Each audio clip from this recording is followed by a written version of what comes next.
everybody. I'm Siri Vaith, Executive Director of Cystic Fibrosis Research Incorporated, CFRI, and it is my pleasure to welcome you all to this 6th question and answer period on CF and COVID-19 with Dr. Rick Moss. As many of you likely already know, Dr. Moss is a CF clinician and researcher, has had a huge impact on the field of CF. As Professor Emeritus at Stanford, he was the former director of the CF Center at Stanford. He has a wealth of information and fortunately for CFRI, also serves on our board of directors. Before we get started, I do want to remind you that the information we talk about today is relevant as of April 29th. As we know, the numbers and situation and understanding changes almost daily. So if you're watching this later, this information is based on what we know on April 29th. And of course, please do not use any information shared here for your own medical diagnosis or treatment. Before you do make any changes, please consult with your CF team. So with that, we will get started. Welcome, Dr. Moss. Good to see you again, remotely. Yes, as we say, sorry under these circumstances. So as always, we start the Q&A off with the current report for the US on numbers of COVID-19 diagnoses and deaths. Yes, so as of this morning, there were a little over 1 million cases diagnosed in the United States and 60,000 deaths. That's in the context of the world count of over 3 million cases with 220,000 deaths. A couple of extra comments on that. In both of these situations, the current case fatality rate, that is the percentage of patients that have been diagnosed who have passed away, is between 6 and 7%. Now that's not the same as the infection fatality rate. And there's been a lot of discussion in the media about just how lethal this virus is or is not. It all depends on the number of pre-symptomatic or asymptomatic people with infections there are. And various surveys have been done in many places that lower that ultimate fatality rate to probably around 1% or slightly lower than that, which is still about 10 times as lethal as the seasonal flu. So that's one piece of information. Also, the pace of this is completely different from the flu. In the space of less than 6 weeks, we've had these 60,000 deaths in our country, which is the equivalent of the entire Vietnam War casualties, for example. So that's another thing to think about. We don't have pre-existing immunity, so there's no possibility of people resisting the infection because of antibodies, and there's no cross-reactivity that we know of with other viruses, so people are susceptible until they do get infected. And that, of course, is driving a lot of the planning around how societies deal with this, both by lockdown and opening up again. How do we do that safely? And then the final comment I would make about this count, we're now seeing many more reports that are looking at overall deaths and comparing the deaths for similar periods in prior years. And what we're seeing is huge discrepancies where approximately twice as many people are dying in the month of April 2020 as died in the month of April 2019. And most epidemiologists and experts ascribe a very large portion of that to COVID-related deaths, either directly or indirectly. For example, somebody that has a heart attack that is afraid to go to the emergency room. So there's lots of things to think about in terms of that count. The bottom line is the numbers are probably at least 50% below where the actual effect is in terms of death and probable severe disease. So it's a very substantial problem, obviously. There was a case in California where, of course, we all heard the first case in the United States on the West Coast was in Seattle in late February. And then now last week or the week before, they changed that because of the woman who died in early February in San Jose. And it did make me wonder how many deaths are we able to return to look at to see if they were related to that? Is that something that is happening as we speak? Yeah, that's going to be ongoing work for those kinds of investigators to try and tease that out.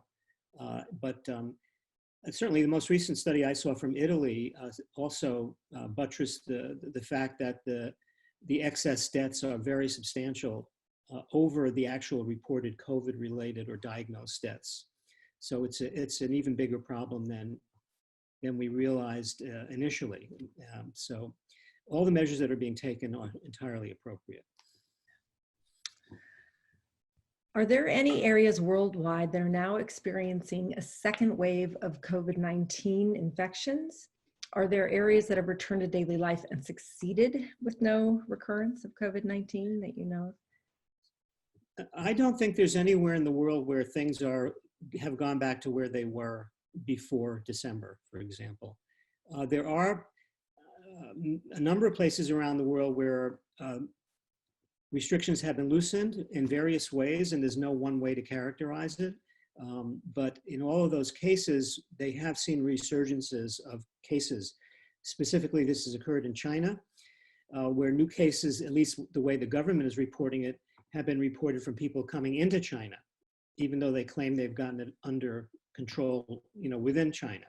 So there's that. Singapore and Hong Kong have also had upticks, significant upticks, as they've loosened things up a little. Most recently, Germany, which has started to come out, has also done that. And more recent data from Sweden, which never went into total lockdown, they went into kind of a voluntary lockdown situation, shows that their death rate and hospitalization rate is quite a bit higher than other Scandinavian countries. So that, plus all we know about the biology, makes us realize that the virus is not going to disappear. Summer is not going to make it go away. Some of those places have been in hot, temperate, hot climates, like Singapore is a good example of that, where it never gets cool. So we know that the temperature per se is not going to fix the problem, the climate temperature. And coming out of the lockdowns and reopening up has to be done in a very, very thoughtful manner to avoid resurgences. The Cystic Fibrosis Foundation is now tracking CF and COVID-19 cases in the US. What can you share regarding recent reports of cases and symptoms? And are they now able to characterize the presentation of symptoms or clinical courses of this virus, specifically in CF? Yeah, so now we finally have some hard data that's emerged. What happened was that a group was set up very recently called the CF Registry Global Harmonization Group, which involved people from, I think it was 8 countries, Australia, Canada, France, Ireland, the Netherlands, New Zealand, the UK, and the US. So they have just released their first cut of information on this and report 40 cases of people with CF who have developed COVID disease. 28 of those people have recovered. The rest are still being followed. At least in terms of when this report was submitted, there were no fatalities, thank goodness. So that's interesting. If you look at the demographics of this group of CF people who have come down with COVID, they're mostly adults. The median age is 33 years of age, from 15 to 57. That's the age range. And their basic sort of underlying status is quite variable. 29 of these people, of these 40, are patients that have not had a transplant, but 11 have. So that right there tells you that probably the post-transplant group, which of course is just a small portion of CF in general, is disproportionately represented here. That's not surprising. We had an idea that transplant and immunosuppression is going to make you more susceptible, and that seems to be borne out by this data. The lung function, the mean FEV1 was around 70, but the range was all the way from 18% predicted to 114%. So basically the complete range that you can think about with CF is represented here. And in terms of the types of care that was needed, clearly the post-transplant patients haven't done quite as well. Of those 11, 3 or about a quarter have needed to go to the ICU, and 1 required mechanical intubation and mechanical ventilation, but the case still ongoing at the time of the report. So as I say, no deaths so far, but clearly the transplant population is at extremely high risk based on this sort of information. 2 of these 40 patients were obese with BMIs greater than 30. And we know that's become a problem since the modulators have hit the scene in the last 10 years. So that's something to think about, because obesity has also been recognized as a separate risk factor from New York City experience, as well as diabetes. And in fact, 15 of the 40 patients have CF-related diabetes as a comorbidity also. But interesting, 14 of those 40 patients are on modulators. They don't describe which modulators. I suspect it's mostly Orkambi and Symdeko rather than Trikafta, because the US is only one of 8 countries that have reported any cases to this group. So that's a sort of a summary of what we have from this. And this is an article that's just appeared as a preprint in the Journal of Cystic Fibrosis for those who want to take a closer look at that. And in the same issue of the journal, there's a separate letter to the editor about an infant, a 1-month-old, who was diagnosed by newborn screening in Italy because the infant's grandfather was sick with COVID. So they did the testing and found this 1-month-old positive on the PCR test, the test for the virus. And as of the time of this letter, this baby was completely asymptomatic and did not require any treatment at all, which is good, but we don't know if that portends anything in terms of either susceptibility or resistance. We do know that kids are less susceptible to COVID for reasons that we don't understand. It's just one of the many mysteries of this disease that we're still learning about every day. I think you just answered this. It was, how does data for CF patients testing positive in Europe compare to the US? We just pretty much covered that, right? I mean, it's a... Yeah, the publication doesn't break it down by country. So all we know is that the US is one of these 8 countries that span the globe. You know, we have Australia, New Zealand, we have several EU companies, and then we have Canada and the US and North America. Okay, so we'll just skip that one. Okay. Let's see. Have you heard any new reports about shortages on azithromycin, bronchodilators, or other meds relevant to CF? And any tips on how to get them should shortages arise? So this question did send me scurrying to the internet. The FDA actually has a webpage on shortages of medications. And there are many, many shortages now showing up. So the supply chain of medications has become one of the main problems in dealing with the pandemic. And if you look down the list, I think there are about 150 different medications listed on this list of current shortages. They also list those that had shortages and now resolved. Almost all of these relate to ICU care. So they're things like muscle relaxants, anesthetics, major sedatives and painkillers, also antimalarials, chloroquine, hydroxychloroquine. In terms of drugs that might be used in CF, azithromycin is on that list as having shortages currently reported. And a few antibiotics, most of them, to my eye, looked irrelevant to CF. The only one that popped up that might be relevant is cefepime, which is one of the IV antibiotics used to treat Pseudomonas and exacerbations at some places, as for some patients. So by and large, no, albuterol is not on that list, which sort of surprised me. But whether or not getting hold of any CF-related drug is or not on the list, I do think it's still important to have people with CF and their representatives try and get substantial stocks through their provider. And then just, if they are having trouble from one source, try another source if that's possible. But I haven't heard of any. Certainly Vertex has made public their statement that they do not anticipate any shortages of any of the modulators, which is very important, of course. And it's good to see that of all the other drugs that we use in CF, only azithromycin really popped out as a significant member of that list. Mm-hmm. And I know Genentech released a statement as well about pulmozyme. Did they? Good, yeah. Shortage of that. So, as our nation and multiple states within consider plans for reopening, what suggestions do you have for patients? Should we aim to keep sheltering in place as much as possible regardless? What would it take from society for us to be safe to re-engage in the world? What could the rest of the world do to keep us safe? Yeah, this is really a tough one because of the variability of the policies that are in place, which originate at various levels of government. So I just listened to Gavin Newsom, our governor in California, talking about discrepancies between what some San Francisco Bay Area counties list and what the state guidances are at this point. And there are little tweaks there. So there's always some areas where uncertainties arise. For people with CF, I would just recommend to be as conservative as possible. I still think, even though the data that's come out about these 40 patients suggests that most are doing as well as other people, we still have to consider CF a very high-risk group. Absolutely for the post-transplant group, there's no question about that. That's clear in that data already.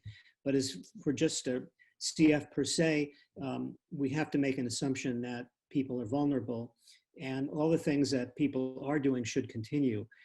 As businesses open up, I think it's going to be an individual decision about how strict to be. But again, I would stick to the idea that social distancing is going to be with us for months and not weeks to come. And in that time frame, I would recommend people try and do their best to avoid the possibility of cross-infection, which includes mask wearing indoors and the 6-foot rule, and try to have well-ventilated rooms when you're indoors. Those are some of the common sense things that people can do. And of course, hand washing. Yes. Don't touch your face. Yeah. In the event a patient with CF has an emergency health issue, such as a bowel obstruction or hemoptysis, what suggestions do you have for remaining as safe as possible in seeking emergency care? Well, I think clearly in any sort of emergent situation, you described 2 of them there, they're quite relevant to CF people.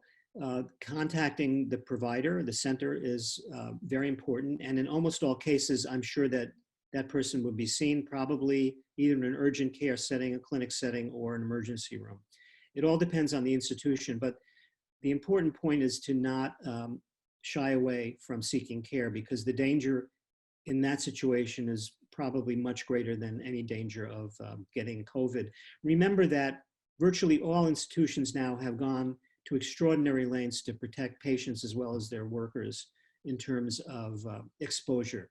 So you shouldn't be afraid to do it. I think it's very important to continue with the regular kinds of medical care, including the acute care. For the chronic stuff, yes, you can do the telehealth, you can defer the visit. Those things have also been instituted. But for the more acute things, don't hold back, get it taken care of.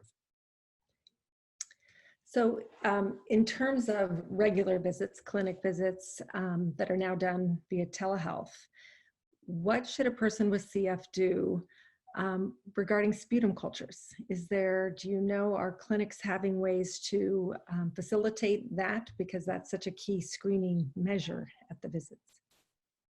So if a visit does take place and the sputum culture is recommended or required, then clearly the personnel are going to have one would hope, the appropriate protective equipment, and they would be able to go ahead and get that specimen. In addition, as COVID testing ramps up, it's possible that they would also be able to do testing at that time. And it's, again, and this is a moving picture, so in some places that testing might be available. In most places, it's still probably not available as of today. But, you know, we've heard from everyone from Tony Fauci on down that testing in the next month is going to explode further, and many more people will be eligible. So it's quite possible you could get that testing along with your sputum culture for CF. I'm looking forward to when there is more testing. I still feel like this whole underground thing, we have no idea what we're, walking amongst, how many of us have actually had it already or what have you. But circling back to the issue about the sputum culture, because I do know that a person with CF shouldn't just go to any lab to have sputum cultures done, that a CFF accredited center is key because they're testing for the pathogens that are more unique to those with CF. So is there a way, are people able to, do sputum samples at home and deliver them? Have you heard of any clinics, how they're handling this? I think that's possible. I think that would depend on the center. So again, communication with the center would be indicated. To my knowledge, we haven't done that at our place. People are still getting their samples done.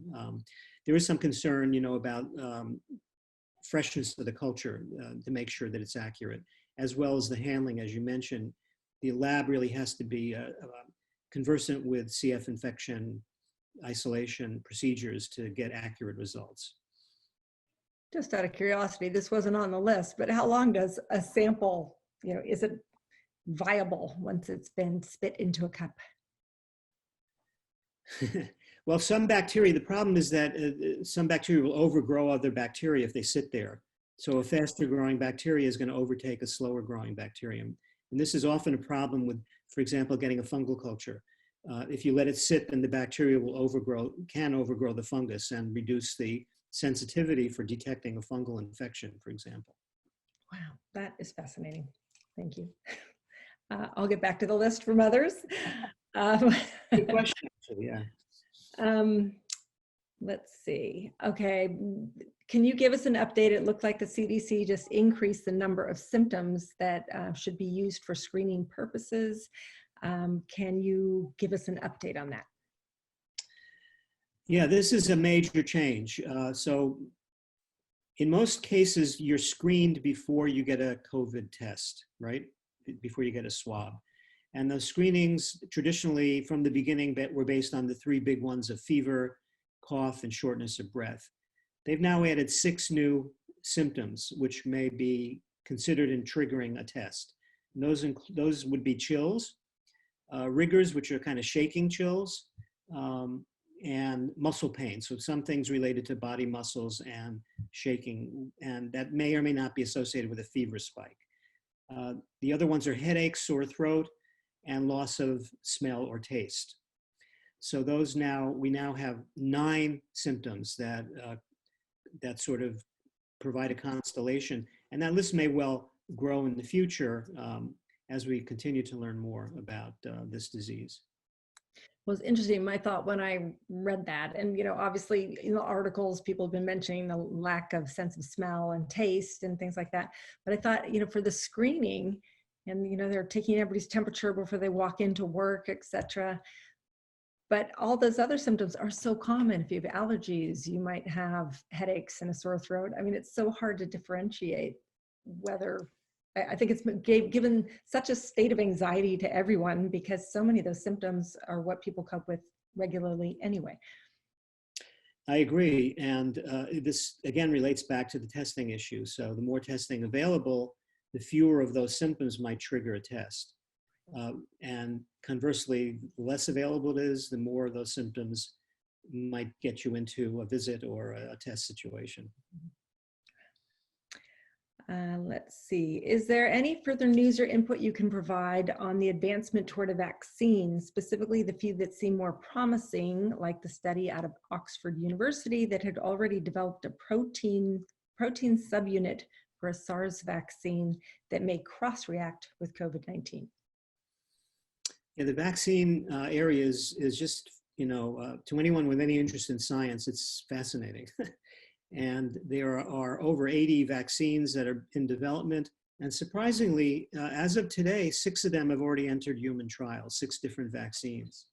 3 of those are in China.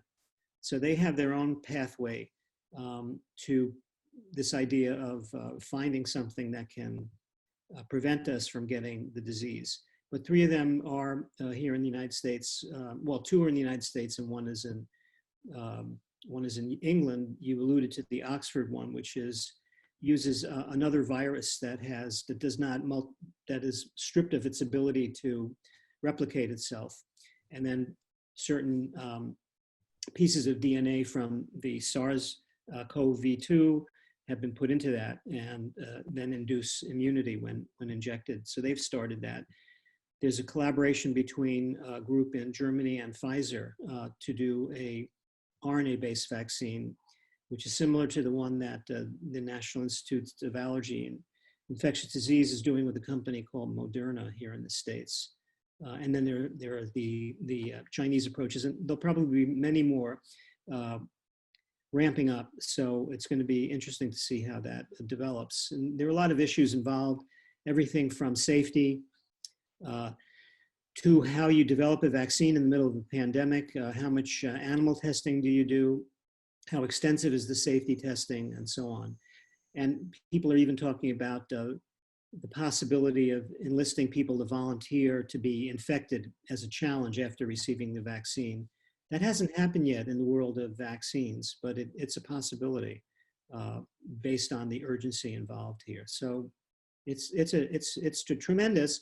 And just this morning, I heard a discussion with somebody from Pfizer who said they hope to have some answers by September. There's a lot of concern about the flu season coming up starting in October and the necessity to try to have some answers before the flu season starts. Because if we have a resurgence of COVID in the presence of a flu seasonal epidemic, then we're back in pretty muddy soup. So there's a tremendous sense of urgency about this whole program. And of course, never having been through really a pandemic like this before, is this unusual to have so many shots on goal for a vaccine? And if that's the case, how is it determined what becomes like the one that people get, or are people going to be forced to do their own research and select the vaccine? How will that work? Yeah, it is unprecedented. This has never happened before. And I think that the attempt is, there are several international organizations, most prominently the World Health Organization, coming up with plans on how to move this forward. Some of the early vaccine candidates are already being scaled up in anticipation of larger trials, which is an interesting risk for whoever is doing that, to actually produce, let's say, 1 million doses of a vaccine that may prove to be too dangerous or ineffective. Is a big risk for them. So who's going to pay for that? You know, is that a private company? Do governments chip in? And then there's also political issues. If the ultimate vaccine comes out of China, will they provide it to the United States? Will they want to immunize 1.5 billion people in China before they give any to us here in the States? So people are saying, well, we need to do our own things, which means there may be several vaccines out there at any given time. And scaling up is going to take a lot of money. Bill Gates has already pledged to establish and started to establish manufacturing sites in the US to provide enough doses. Remember, we're talking about immunizing the entire world here, basically. Right. So mind-boggling. Completely uncharted territory, yeah. Yes, unbelievable. Here's a good question. Is there any role that CRISPR Cas9 or stem cell research can play in determining ways to immunize or treat COVID-19? Certainly, those are techniques in terms of CRISPR really is a way to manipulate genetic material, and that might be able to speed things up. I'm not aware of a specific application of a CRISPR approach to vaccine development, but it certainly is possible and probably being used in at least some labs. In terms of stem cells, that's a different approach, of course, that's giving cells. And at least one of the clinical trials that's being proposed does involve some stem cells called mesenchymal stem cells that can be used potentially to induce immunity, but that's very early work and not yet really in any human trials at this point. Let's see. In terms of widespread testing for COVID-19, this isn't widespread, but do you have any updates from Telluride, Colorado? Aren't they testing the entire town there? Well, I know that they have tested the entire town. I haven't seen any results, but this does relate to a very big issue, which is the antibody test issue. So let me just spend a few minutes on that, because that's really one of the most controversial areas now. The problem is this, that there is no one test. The FDA has authorized at least 90 different companies or laboratories to produce an antibody test of their own. And the evaluation of these tests is ongoing. The first sort of head-to-head comparison was done here. A group at UCSF and UC Berkeley collaborated to test a number of the tests that were available. And what they found was a wide variability in how these tests performed. So the sensitivity, and by using known positives or negatives, they're able to assess the accuracy of the test. And so what they found was some of these tests have a sensitivity as low as mid-80s, 85%, which is completely inadequate. And the accuracy of the test is a function not only of the assay itself, the specificity of the test, and also the sensitivity of the test, but also with the prevalence of the diseases in the population. So if you have a disease with a low population prevalence, even a small number of false positives could invalidate the test. And this was a criticism of the Stanford assay that was done in Santa Clara and the USC assay that was used in LA, both of which reported prevalences of antibodies in up to 4 or 5% of the population. And it turns out that based on the assay that they used, that might have been all due to false positives. So we still don't have a firm answer. Just today, the newspapers are reporting that the Chan Zuckerberg Initiative, which is a very robustly funded medical innovation institution that Mark Zuckerberg, founder of Facebook, has funded, and his wife, who's a pediatrician trained at Stanford, is pushing, is going to do a very large testing of both the kits and the antibody tests in the Bay Area, 5,000 to 10,000 people. So that's getting off the ground. And we should have, and the design of that is much better because they will keep testing people. If you sign up for this study, you'll get tested, then you get retested monthly. So they'll be able to follow people along and really see what the picture is. It may take a couple of months to get a firm answer. But as of now, I wouldn't say any of the antibody tests are validated. The FDA has not validated a single one of these 90 tests, even though they've authorized them. And people can misunderstand what they call the emergency use authorization from validation. The emergency use authorization is simply the FDA saying, go ahead and we're going to let you put these kits out there on the market, and the rest is up to you. Validation means we've actually looked at this, and the NIH is looking at it now, but they haven't announced any results of that. And they probably won't for several weeks. But hopefully within a month or two, we'll have a much better idea of the antibody tests.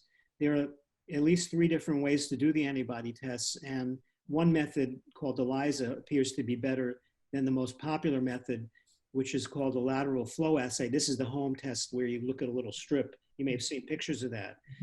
Those appear to be less reliable, and that's not hard to understand because it involves looking at a color change by eye.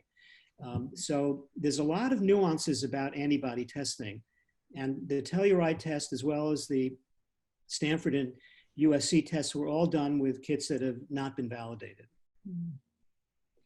Wow. I often joke about, like the home pregnancy test. It's like positive or negative. That's what we're looking for with these antibody tests. We'd like it to be that clear. Exactly. Maybe someday they will be there. So is there any way with this many kits? I mean, I imagine the Stanford, the study where people are being followed, they must be overrun with people wanting to participate, I would predict. Yes, I do know that, for example, Stanford has developed its own ELISA with its own reagents and is trying to roll that out. And they've done this with the PCR test also. So certain academic institutions are able to, they have the wherewithal to develop their own tests and do their own validations. The problems are more on the commercial side, where companies are putting these out there on the market and without firm information on how accurate the tests are. Yeah, it's kind of frightening. And I do hope ultimately it's clear which ones are accurate, and then the rest, that is made very public to people so that we're not feeding bad information with bad information.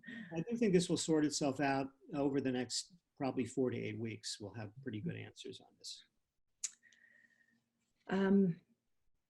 Oh, was it related? I mean, there's the antibody test, then there's the actual COVID-19 testing kits. It sounds like that is also expanding to different ranges. We all think of the nasal swab, but there are new methods, correct? Right. So here again, we have problems with accuracy. I talked about the false positives of the antibody tests. The detection kits, the problem is the opposite, false negatives. So questions of sensitivity. And that's a problem. And there are, again, dozens of different PCR tests or detection tests out there. So again, one has to be, the data is soft because in some studies they may have missed a number of cases using a test that is not sufficiently sensitive. But the more sensitive tests are showing that the viral shedding, or at least the presence of the viral genetic material, is there for longer than we have previously thought. So that's an uncomfortable idea. So you may have it in your saliva for 2 to 3 weeks. You may have it in your stool for longer than that. So at least the genetic material may be lingering longer, and that's a potential source of infection, obviously.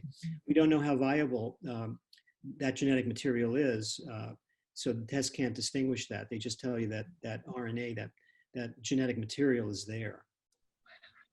That's incredible. Let's see. This one is a question more about the antibody test. This person had specific questions about, this person's from Boston and has heard about a test at the Boston Heart Lab for IgG and IgM, and the Quest Lab test for IgG alone. Do you recommend these tests as accurate and FDA approved? And if so, which type of test should we consider? So this question relates to the antibody tests, and IgG and IgM are two different kind of flavors of antibodies. In general, the IgM comes sooner than IgG, so you can get an IgM test appearing within a few days, positive, whereas for the IgG test to be positive, it usually takes a couple weeks, 2 to 3 weeks. So the timing is different. Also, the IgM tends to go away quickly. The IgG is the one that people usually measure for longer term immunity. Again, the tests, the specific ones that the questioner is asking about is among these large number of authorized but not validated tests. So I don't know the answer to whether or not they're reliable or not. And until we have the validation results from the NIH and the FDA, we're not going to know. Short answer. Same person asks, if our daughter with CF ends up being tested and shows the antibodies, does that give us room to, if we trust that information, does that give us room to relax our protection measures in the home? So as of today, the short answer there is no, it doesn't give you any information. And this is, the FDA specifically addressed this in a letter they put out a week ago or so, actually longer than a week ago, saying, do not use these results to guide whether or not to consider somebody protected or not. We just don't have that information. Even if the tests are perfectly accurate, we still have to see whether the presence of a type of antibody, whether it's an IgM or an IgG, is protective. We don't know that yet, and we won't for some time. Which is unfortunate because so many people are wanting to use this as evidence that things can be opened up. I was reading about Chile and how they're thinking of creating like passports for people who have tested for the antibodies, so those people can go back in the workforce.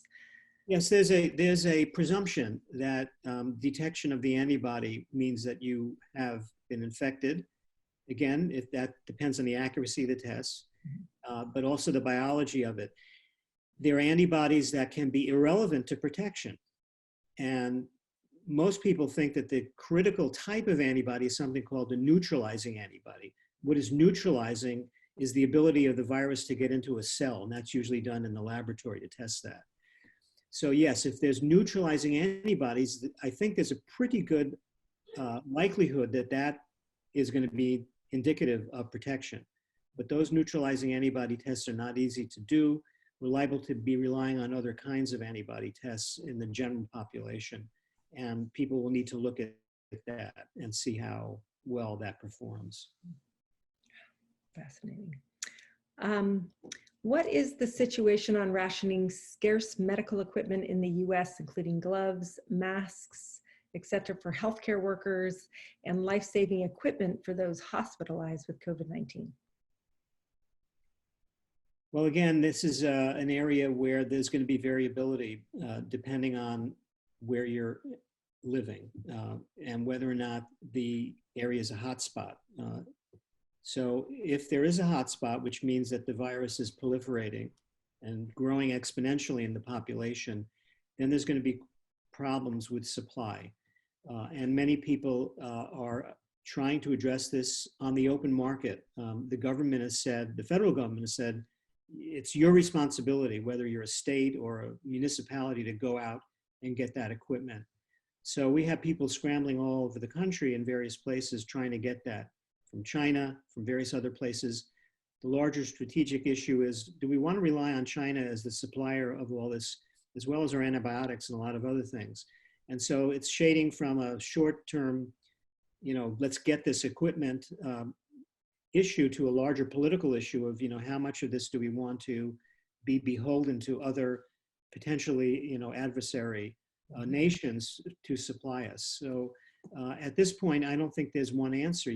I do know that in California, for example, we've sent ventilators to New York because the social distancing has allowed our capacity to stay greater than the demand. And therefore, we've been able to help out other places where they have run up against that limit. And I think as we go along, we're going to see this changing geography of need. So other places that are now popping up are going to perhaps have shortages of various kinds of equipment, supplies or equipment, and they're going to need to try and scramble to get that from various places. What I do think have to expect is that there's not going to be a coordinated national plan to do this. That's clearly not the intent of the administration. And there is actually legislation that would enable them to do that, which they've elected not to activate. It is pretty remarkable what this has sort of exposed and brought to light in terms of our many different levels. On many, many different levels. And the issue of ventilators, I saw a news piece about a group that were taking breast pumps and trying to work them to reverse the action to use them as ventilators. And then of course our mutual friend at Lawrence Livermore Labs, where they actually just managed to create a ventilator from readily available parts, but they were tasked with that project in light of these shortages. And it'll be fascinating to see moving forward what. Yes, and private industry is playing a role here. I know that, for example, Tesla has been providing parts for ventilator construction to various places. So you can retool certain things that you're doing over here and redirect it towards this effort. So that's probably going to be continuing for some time.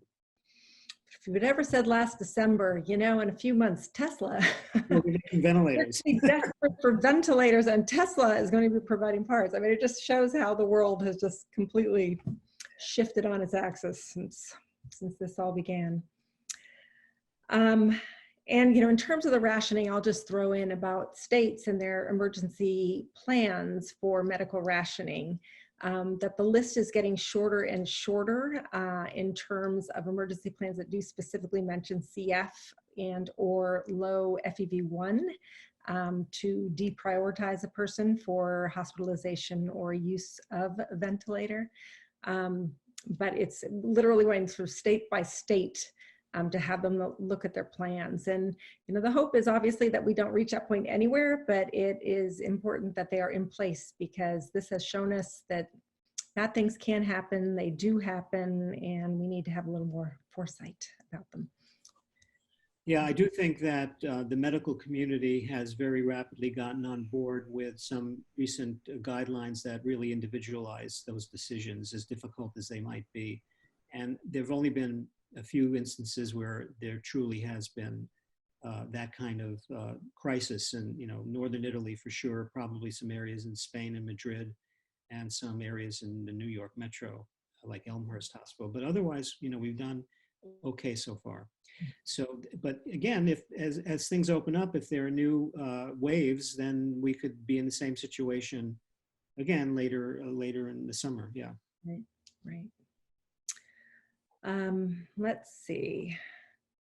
We're hearing conflicting news reports on the levels of protection being recommended, whether officially or unofficially, and are seeing that our own circle of friends and family are no longer practicing social distancing protocol as we once all were. Can you please reiterate what levels of protection we need to continue practicing in the CF community? Circling back to wash hands, masks. Yeah, I think this is going to become more difficult as things relax, and we don't know yet whether there'll be a rebound that will get people, scared again and going back to more effective social measures. But I think for the CF community, for the foreseeable future, it's going to be masks in social situations, as well as the 6-foot rule. And I would also add this issue of ventilation. An interesting study from China very recently demonstrated that virtually 100% of the transmission was from indoor circumstances. Once you get outdoors, there's enough air circulating that the infectivity issue goes away, basically. So it's, unless you're really on top of that person, almost literally. So if you're indoors though, and there's poor ventilation, then you need to be mindful of that. I think there's increased information about the aerosol transmission route for this virus that makes it so contagious. So I think that people need to always bear that in mind.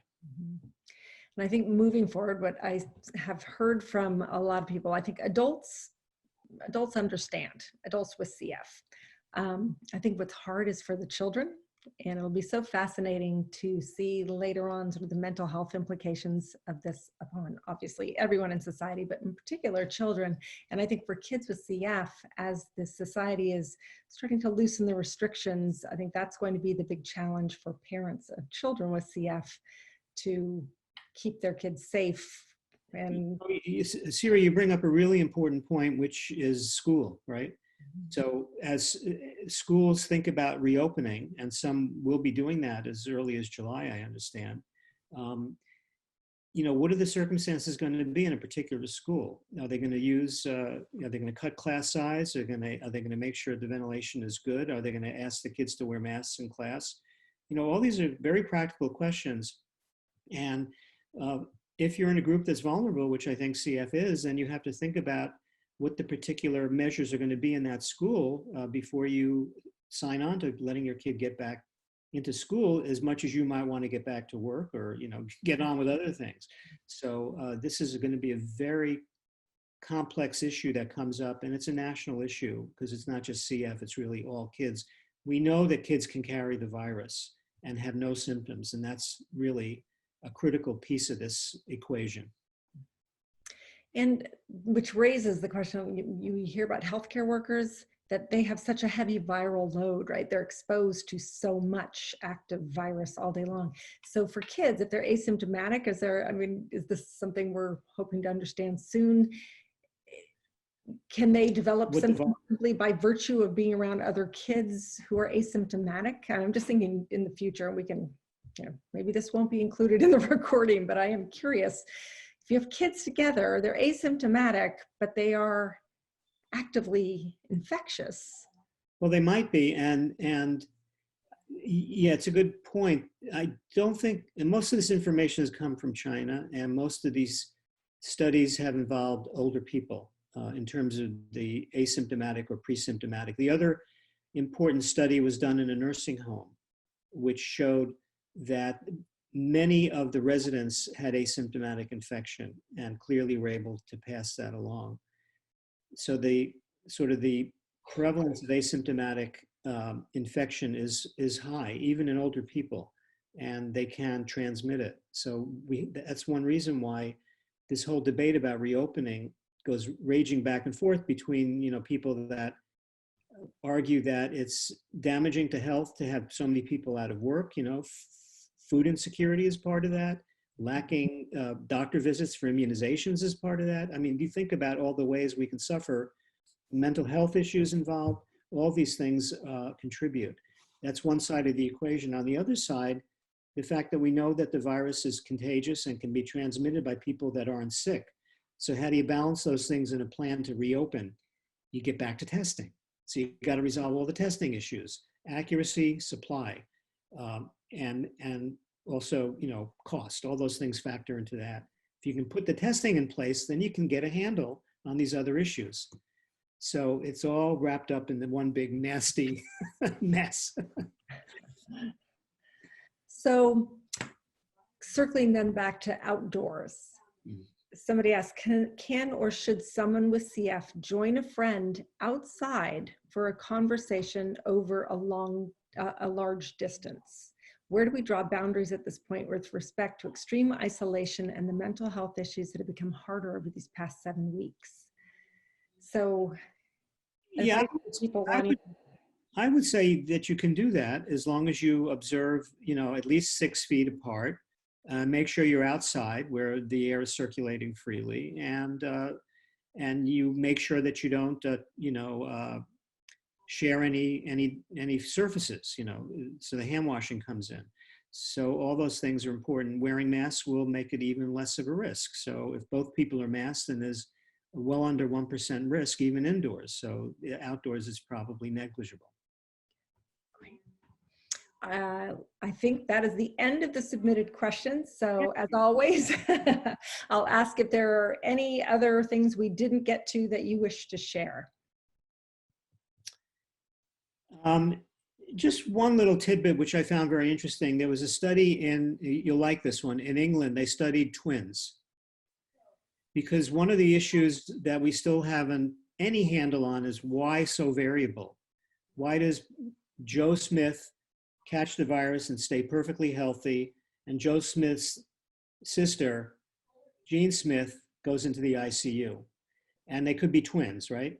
So there was a study that was actually completed in England that showed that for some aspects of the disease, at least roughly half of the risk was genetic. There's something about that person's genetic makeup which puts them at higher risk. And they linked that specifically to fever, to the GI symptoms of diarrhea primarily, to some of the central nervous system symptoms like delirium, and the loss of smell. So parts of this disease are clearly related to your own genetic makeup. Other parts may not be. And that's just one more piece of the puzzle that's out there. It is so fascinating. It's one of those, the more we know, almost the less we know, but then the more we know, I mean, it's this cycle. We knew zero just a few months ago. Yeah. So this has been the fastest learning experience in human history. You got to look at that part of it. That is true. Well, as always, I thank you so much for sharing your time, your expertise. You have just been such a great link for the CF community, and we are all so grateful to you. Thank you. Thanks for having me again.